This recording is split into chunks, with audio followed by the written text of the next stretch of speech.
The Stoop, Scoop, yeah, that's the truth. Spilling our stories, sipping on youth. The Stoop, Scoop.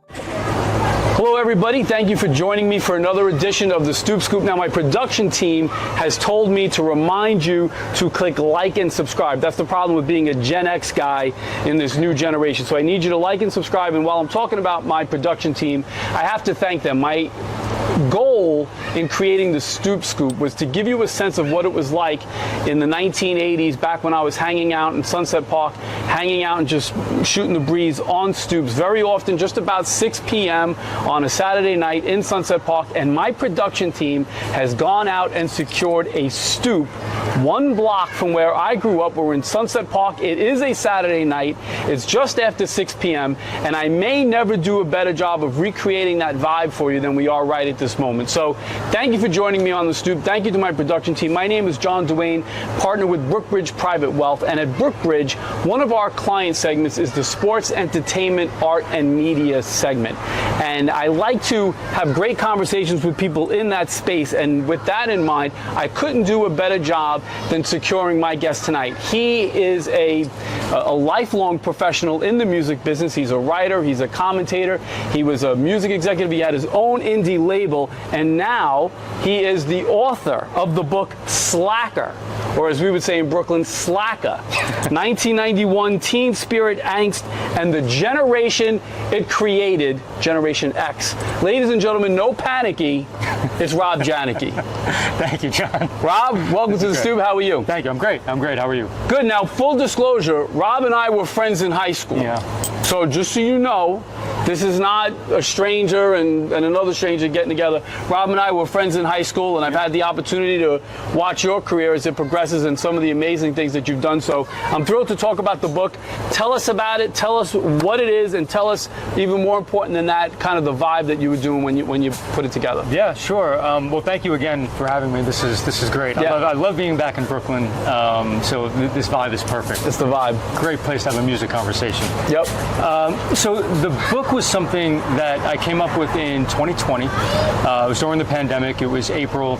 We were locked down, and I was just kind of thinking about life, watching my dog playing in the backyard. As all of us do. Yeah. Go ahead. And so I had heard something earlier on this particular day on a podcast or a radio show, and someone mentioned the year 1991.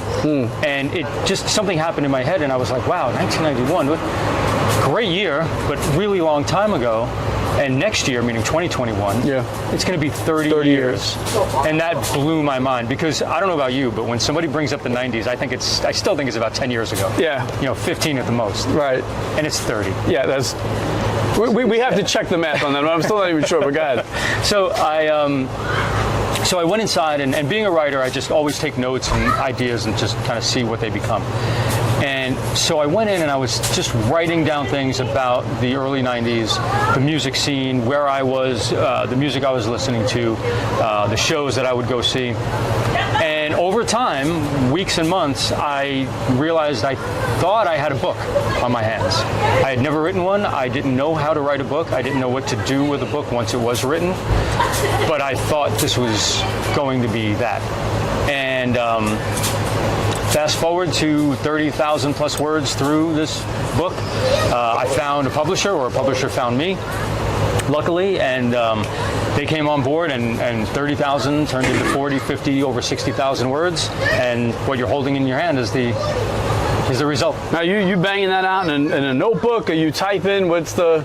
It's mostly, so I do carry a notebook with me, or I was mostly home and in a coffee shop writing a lot of this. I do carry a notebook. Coffee shop. How on brand that a Gen X guy writing about that music is going to go to a coffee shop? Yeah, Main Street Coffee in Staten Island. Right. So I would take notes. I would write down things in a notebook, but then quickly transfer them onto my laptop, and sometimes on my phone, just the notes section, whatever ideas I would have, just so I wouldn't forget them. And once in a while, I got a little techie, and I would talk into the phone and record the... So when we talk about the music, and let the folks know, we're talking about what would become grunge. Yeah. Right? Now, the book itself, which I've read, and it's phenomenal, it's not just about the music, it's about the time and the vibe and some things going going on in the world, some things going on in your own personal life. Yeah. But give us a sense of the music and what that meant to you and how it touched you and affected you. That particular music? Yeah, that type of music. Because that's what the book becomes. Yeah, so I'd always been a very, very big music fan, but this music, for reasons I still haven't figured out, I think it has a lot to do with the lyrics and the vibe of the music, and at the time it happened in the late 80s, early 90s. But what would become grunge and what was called alternative or college music, right, in the late 80s, 1990, it just hit me differently than the music I had been listening to. Like I said, I go back to the lyrical content. I go back to the sound and the vibe of the music that really struck me. What I was listening to prior was great, and I loved it, and I still love it. All different kinds of music, mostly rock, but lots of rap too, because the mid-'80s, there was a lot of that happening. But what became grunge just spoke to me on a level that other music never had. It felt personal. Interesting. So it actually touched you, you would say, right? Like absolutely. it got through. It wasn't just this thing that you were consuming. No. It becomes like it's like talking to me personally. Yeah, there were lyrics in there that I had, and I was, because I always liked to write, I paid attention to lyrics, but maybe I was too young, or maybe in heavy metal especially, like I don't know what they're talking about most of the time. Right, Demons and Dragons and, stuff that I didn't know about. But the grunge music and Pearl Jam or Nirvana, Soundgarden, Alice in Chains, a lot of that stuff was personal, and it was things that these writers and songwriters had gone through in their own lives, and they were talking about them for the first time on Top 40, eventually, with Top 40 Radio and MTV. So it struck me. Now, we're going to get to that, but let's go back to, for you, the beginning of music. So for me, you always know there's this thing called music, and there's songs out there, but I don't start listening to music. It must have been around 1983, so I'm 10, and I remember distinctly David Bowie's Modern Love is the song that I'm listening to. Yep. And from that point on, I'm listening to music. So that's 1983. Yeah. So 1984 to me is when I'm really listening to it every day, and it's one of the best years to me now in pop music. Right. But for you, what is your beginnings of listening to music? When does it start for you? So we're the same age. I was born in 73 as well. But for me, music started a lot earlier. I would say my earliest memories were probably first grade, so 6, maybe 7 years old. Yeah. And the reason for that is in my home in Brooklyn, my mom always had music on. She's a big music lover, and it was pretty much AM radio at the time. Yeah. Top 40 stuff.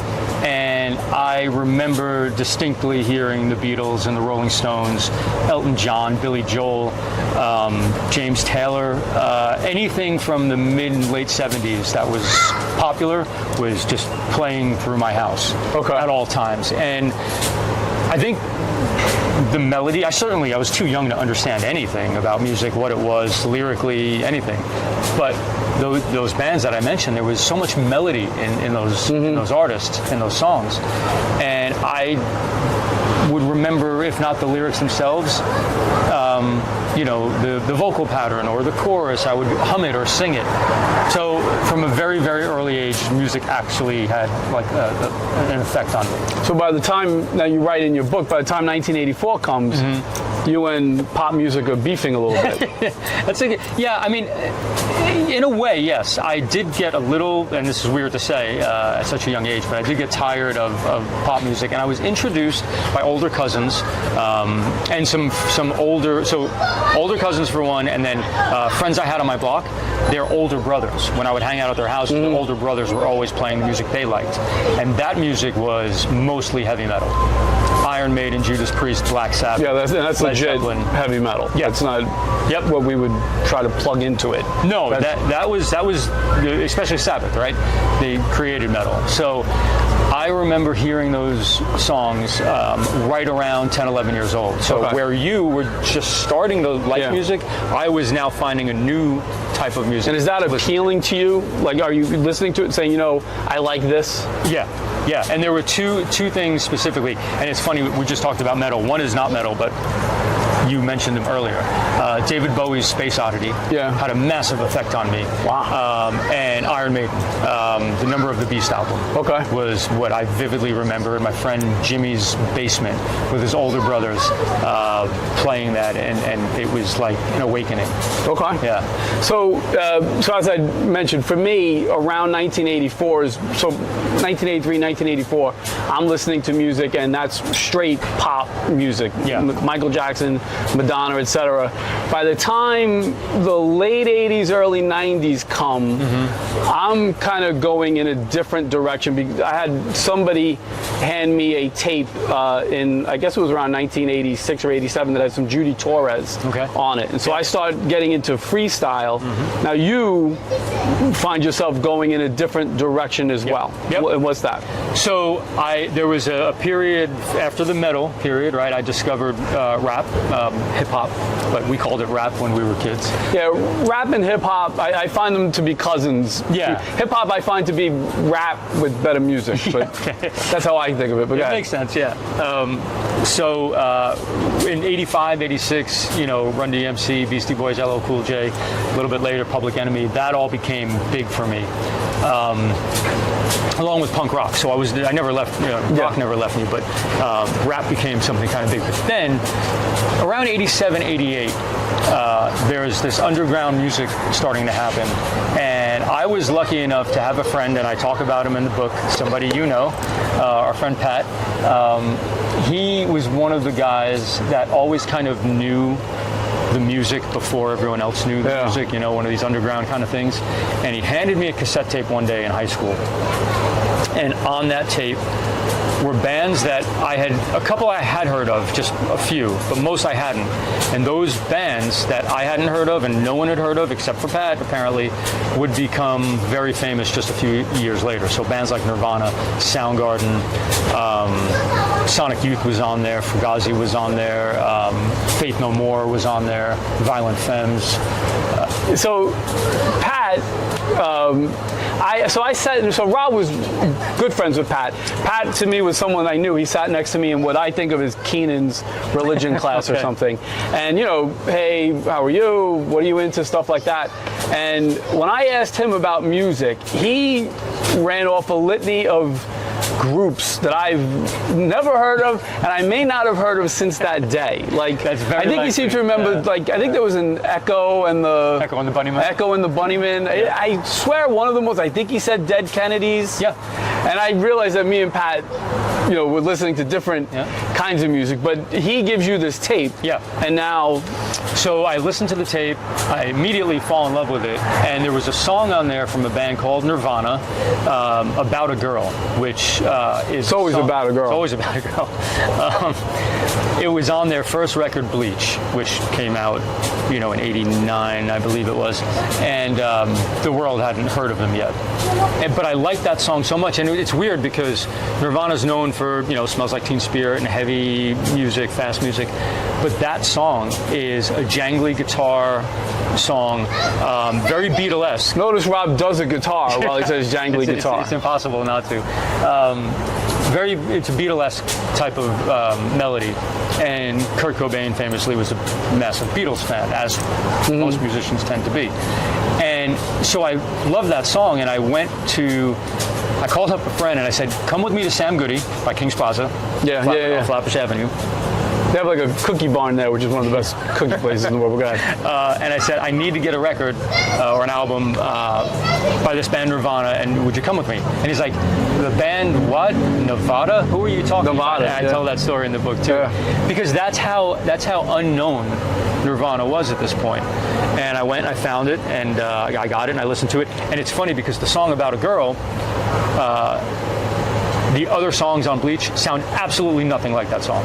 They're heavy, they're sludgy, they're big, what would become grunge rock songs, where About a Girl was this pretty kind of like Beatlesque tune. So it was really cool to see a different style within one band, So you talk about Nirvana not being known, right? So for those of you that don't know, biggest Michael Jackson fan in the world, back in the 80s, there was a certain cadence to how things worked, and it kind of went like this. Michael Jackson releases an album, it's massive. some years go by, Michael Jackson releases another album, etc. So there's a certain cadence to this. So 1983, Michael Jackson releases Thriller, 39 weeks at #1, all the hits that we know, and then he goes back into the studio. Yeah. 1987, Michael Jackson releases Bad, first album ever with 5 #1s. He does his thing, goes back into the studio. So 1991, November of 1991, Michael Jackson releases Dangerous. It's his first album that he's not working with Quincy Jones as a singles artist. And it comes out, and it is his, at that point, fastest selling album. Yeah. Black and White, or Black or White, is the #1 album in the country. Black or White's the #1 song in the country. Dangerous is 5-6 weeks at #1. January of 1992. Yep, January 11th. Comes, and what happens? Nirvana. Nevermind happens. That band, that little band that would, exactly. Nirvana happens on a global scale on January 11th, 1992.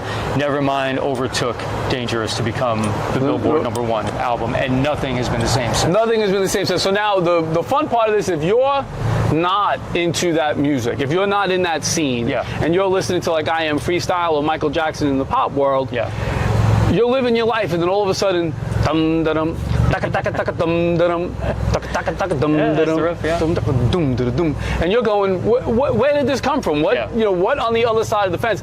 But you would make the point that this was bubbling up and brewing all of those years until it gets to the point where in the 90s it becomes like. It was brewing. So as you mentioned, book starts in '84. The music part of the book starts in '84, and that's because bands like Green River, which would become parts of Green River, would become Mudhoney, Mother Love Bone, and then Pearl Jam. They started in '84. Soundgarden starts in '84. So the seeds were being sown a long time before '91, '92. But 87, 88, 89, these bands are really kind of making a name for themselves. Where they're from, though, mostly Seattle or other parts of the West Coast, but certainly mostly in Seattle. In '91, Pearl Jam releases 10. Bad Motorfinger by Soundgarden is released. Nevermind. Even Metallica's Black album comes out in '91. Guns N' Roses' Use Your Illusion 1 and 2 come out in '91. There's a big resurgence for rock music with balls, not the hair metal or things like that. And so it was bubbling. And by '92, by early '92, the reason I really think it blew up, one of the reasons, is MTV. The single for Nevermind, the single for Smells Like Teen Spirit was big, made noise. But when the video hit MTV, that's very, very fair. Yeah, that video, which if you were to compare it to like Thriller or Billie Jean or something, it's not that. Yeah. But it did have a certain vibe that clicked and reached, I guess, into the generation and connected. Yeah. The video was purposely dark, grungy, ugly. The three members of Dark, Grungy, and Ugly, remember that. Go ahead. The three members of Nirvana were in a school gymnasium with a bunch of kids. And it had the janitor with them. It was like kind of existential. He was like kind of mopping but dancing, and it was meant to be something that was not what was popular at the time. So in the 80s, as you remember, the pop music was typically shiny, happy, fun-loving, bright, big colors, right, with Benetton. Yeah, girls just want to have fun. Exactly. And this was meant to be the exact opposite of that. I think what happens in culture, people start to get sick of whatever's popular after a while, and the exact opposite thing happens. So you've got color, you've got happiness, you've got joy, and now here comes dark, grungy, ugly, loud. And people were stunned because they were not used to seeing anything like that. So that's a good segue. When you talk about how that music and that vibe touched you, you're really honest in the book about the struggles that you had with mental health. And not, which is the part that's just crushing if you read it, it's not just 17 or 16. You're really, really young. Yeah. And you're dealing with some really challenging feelings. Yeah. And you're honest about it in the book, but maybe you could tell the folks about it. Yeah, I was 9 years old, and I remember... So 9, full stop. Yeah. I have a son who's 9 right now, and daughter who's 12, but I have a son who's 9. And I was 9 years old, and I remember having a conversation with my mom in our house in Brooklyn, and just randomly, I was always one of these kids who was expressive, and I would tell my mother everything that I felt. I grew up in a single-parent house, and I would tell her what I was feeling. Typically, it was all good. And then one day, 9 years old, I tell her that I don't want to be alive anymore. I just didn't see the purpose. It makes no sense thinking about it now in terms of why would a 9-year-old feel this or be able to verbalize this? Being able to verbalize it, like that in and of itself, right? Is one thing. If you just looking back at the abstract thoughts that we have when we're young, but to be able to be at 9 years old to have that thought and say, I'm going to get this out into the world. I mean, yeah, I agree. It's probably not common. If you ask my mother today what my first words were, they probably were mama or dada or whatever kids typically say. But she jokes around and she says, your first word was why. Because I'm always very, very inquisitive. I want to know everything. I want to know why things are the way they are, why I feel how I feel, why you feel. That's how I was built. Or maybe how I became after my parents split. I was 5 years old. My mom didn't have a job because my dad had the job and my mom didn't, so now we got two kids, or she's got two kids, and there's no money, what are we going to do? And it was traumatic. And when you're 5, you don't understand all of this. When you're 9, you don't understand all of this. But I learned through therapy, because my mom, when she heard me say that to her on that day, her next move was to get me into therapy. And through that process, I learned that when things happen to you that are negative, that are big, especially, you hit different stages of life at different times, mentally, psychologically, divorce is a really big issue, and it can really, damage a kid. And apparently those were the feelings I was harboring from the time I was 5 until 9, and then that's how it came out. So. And when does it start to feel better or get better for you? Or do you battle it forever? Is it the kind of thing that we're always going to be wrestling with? Yeah, I think so. I think you battle it forever, or at least I think I do. Since that time, I had been in therapy a couple of times since, in different parts of my life for different reasons. I think I went back, but ultimately it's always the same. I guess the early childhood stuff never really completely goes away. And I do remember thinking, at different stages, like, what's the point of all this? Like, why? Why do we care about anything? Why, I couldn't find extended happiness, for many years, and then I did, and then I was fine, and then it would suddenly come back, and I'd be like, no, none of this, I don't want to do this anymore. You sound incredibly like a Gen X grunge guy right now. I know. It's like you're incredibly on brand. I know. And then is it that the music touches you and gets you through that, or hey, there's a lot of other people that feel like I do and they're writing about it? So you nailed it on both ends, because that's what it is. And through the book and through the research leading up to the book, I learned that when you hear music or you read words, whether they're poems or someone else's book or music with lyrics that you can relate to, that resonate with you because you have been in those positions. Maybe not exactly, but you know what the people are talking about. It does hit you. You don't feel alone. You don't feel alone. You don't feel alone. And suddenly that makes you feel better. Even though you haven't really overcome what was bothering you, or maybe there's still no way out in your own head, if you know you're not alone, it's an easier journey. It makes it like, well, if this guy or this girl is writing about this stuff, I wasn't the only one going through it, and they are doing something about it. I think that inspired me in my mid to late teens to follow the path of becoming someone who can create things. Now, we were, as I said, Rob and I went to high school together, and we didn't jump up and hug each other, but we were friends when we were in high school. And there was not only no sense that you were going through these things, but in a school where you would look at people and say, oh, that guy's struggling with something, you were really kind of center of the fairway. There was no part of me that would think that you were going through that. And I say that, as a message to the people that are watching. We're all dealing with things. We're all wrestling with things. And maybe some of us better than others do a good job of kind of burying it and hiding it, but Yeah. you know, You almost have to.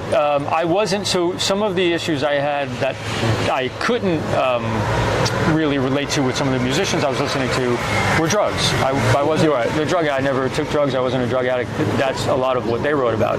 But I did battle depression, and I was lonely, and I was just sad to the point where it was, and that depression and sad, it's the same thing, I guess. So I was able to function because I had to. Then, trust me, there were days as I got older where when I was in control of my own schedule, like you're not really in high school. Yeah, that's true. You know, where I would stay home. I would stay home for a couple of days at a time. I wouldn't go to work. I'd have plans with friends that I would blow off because I just did not feel like being around anybody. I was just not I wasn't capable of functioning on those particular days. But I guess when you feel like you have no choice, you go and you do it. And maybe because I wasn't a drug addict, I didn't look like anything was bothering me. Yeah. But yeah, inside that was going on, and at that point, I started writing a lot of poetry and a lot of song lyrics, just in journals of my own. You are incredibly Gen X on brand. So the book, and I encourage everybody to read the book. It's available on Amazon, and it captures the music, it captures the vibe, it captures a lot of what you're talking about in terms of what you were going through during that time. Yeah. Slacker, 1991, teen spirit, angst, and the generation it created.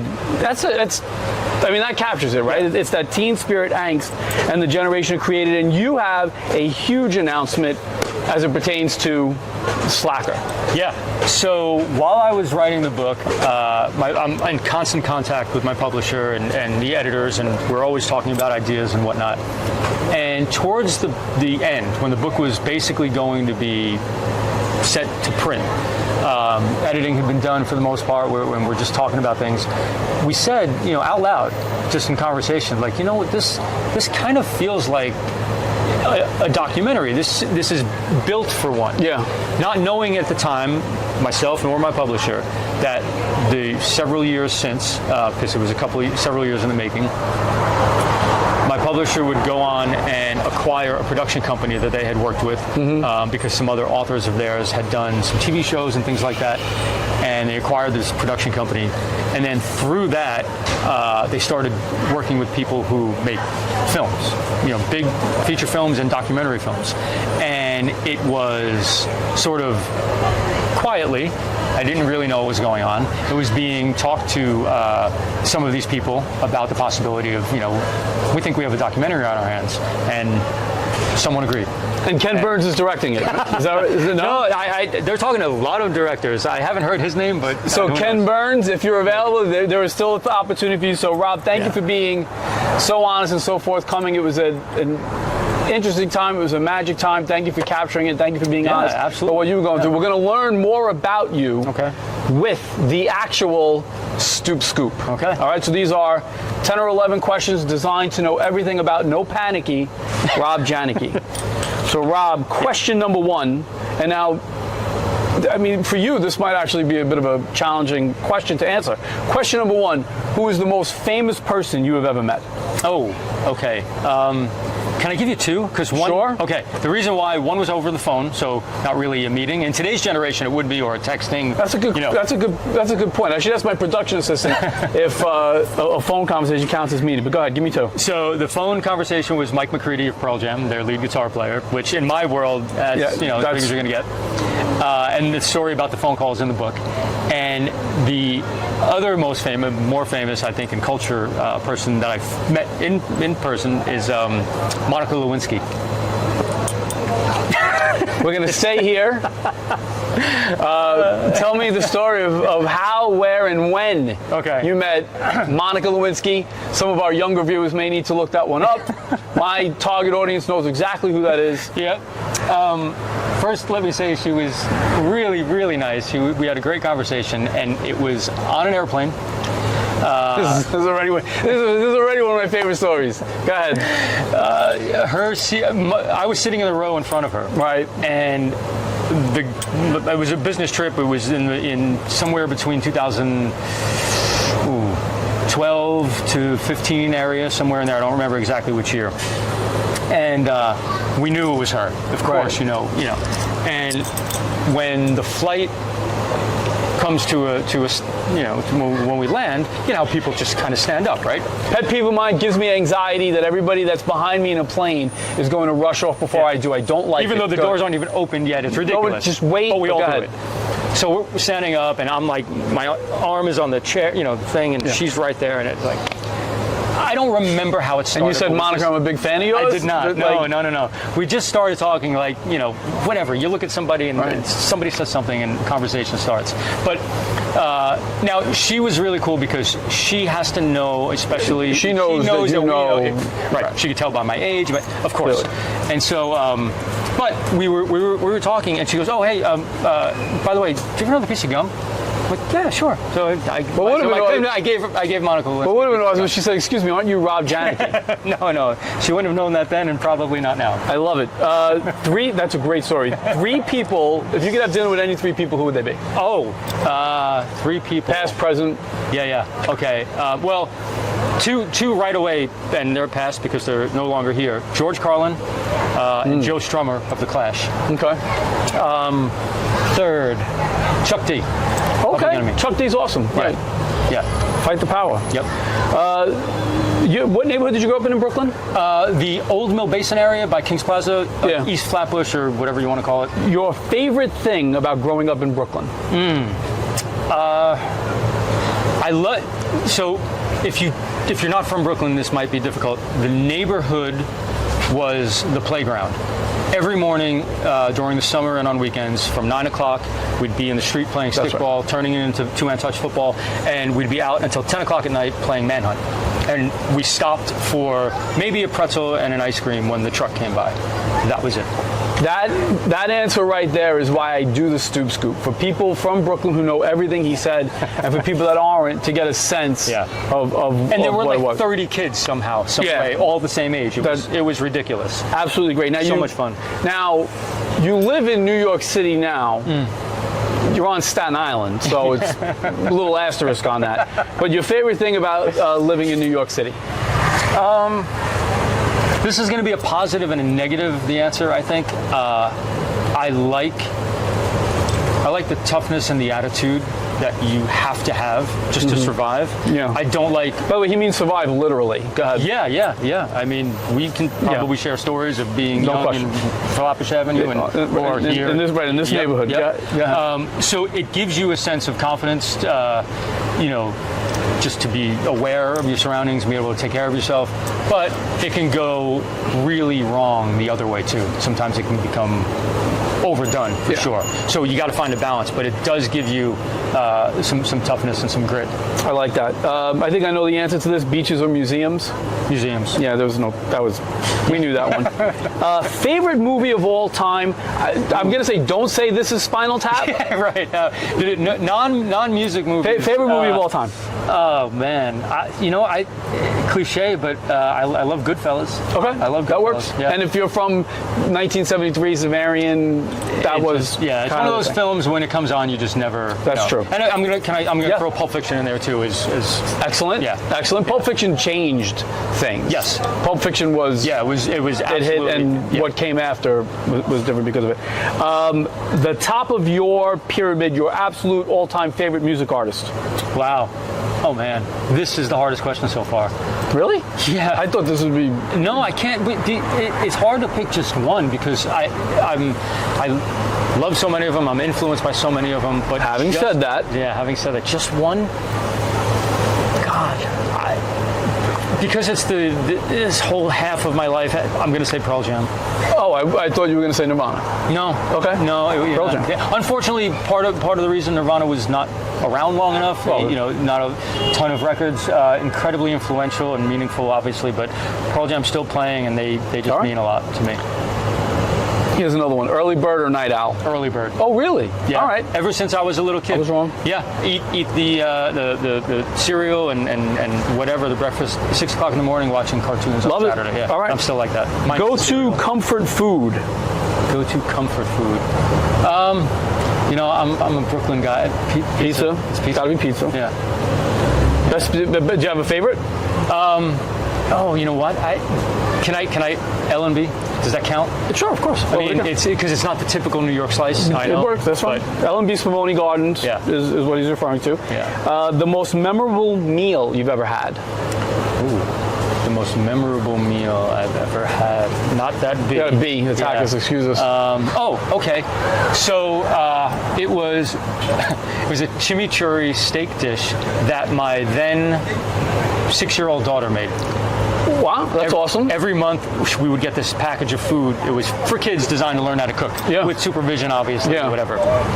So she made, it was one of her first, I think it was her first one. And they teach you how to cook. You have a little video and you follow it and you record her doing it. That's awesome. Really cute. 6 years old. She was about 6 years old, and it was this chimichurri steak, and it came out really well. It came out really well. No pun intended. No, it came out really medium like that. rare. I don't know, but it was great. Rob Janicke, sum up your life philosophy in one sentence. My life philosophy in one sentence. Okay. So I'm going to steal something from somebody I referenced in this. Is that the sentence? I'm going to steal something from somebody? No. The sentence is, without people, you're nothing. And it was a quote, part of a quote from Joe Strummer of The Clash. And what it means and what he meant and what I use it as. People can do anything. People can do anything to change themselves, change the world. But you don't do it in a vacuum. You don't do it individually. Collaboration, working together, passing ideas back and forth. You can have the best idea in the world. You could be great at what you do, but without other people, where's it going to go? You need other people to do everything, and that's just not business. That's life. That's friendships. That's relationships. That's everything. We're not alone. We're not alone. Yeah. Rob, John. Ladies and gentlemen, Slacker, 1991, Teen Spirit Angst and the Generation It Created, the book, the documentary. Thank you so much for joining us on The Stoop. See you next time. Thank you.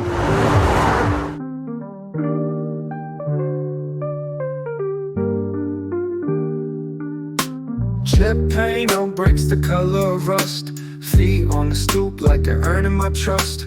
Sun dips slow like it's got nowhere to be. We're swapping tall tales under this old oak tree. The stoop, scoop, yeah, that's the truth. Spilling our stories, sipping on youth. The stoop.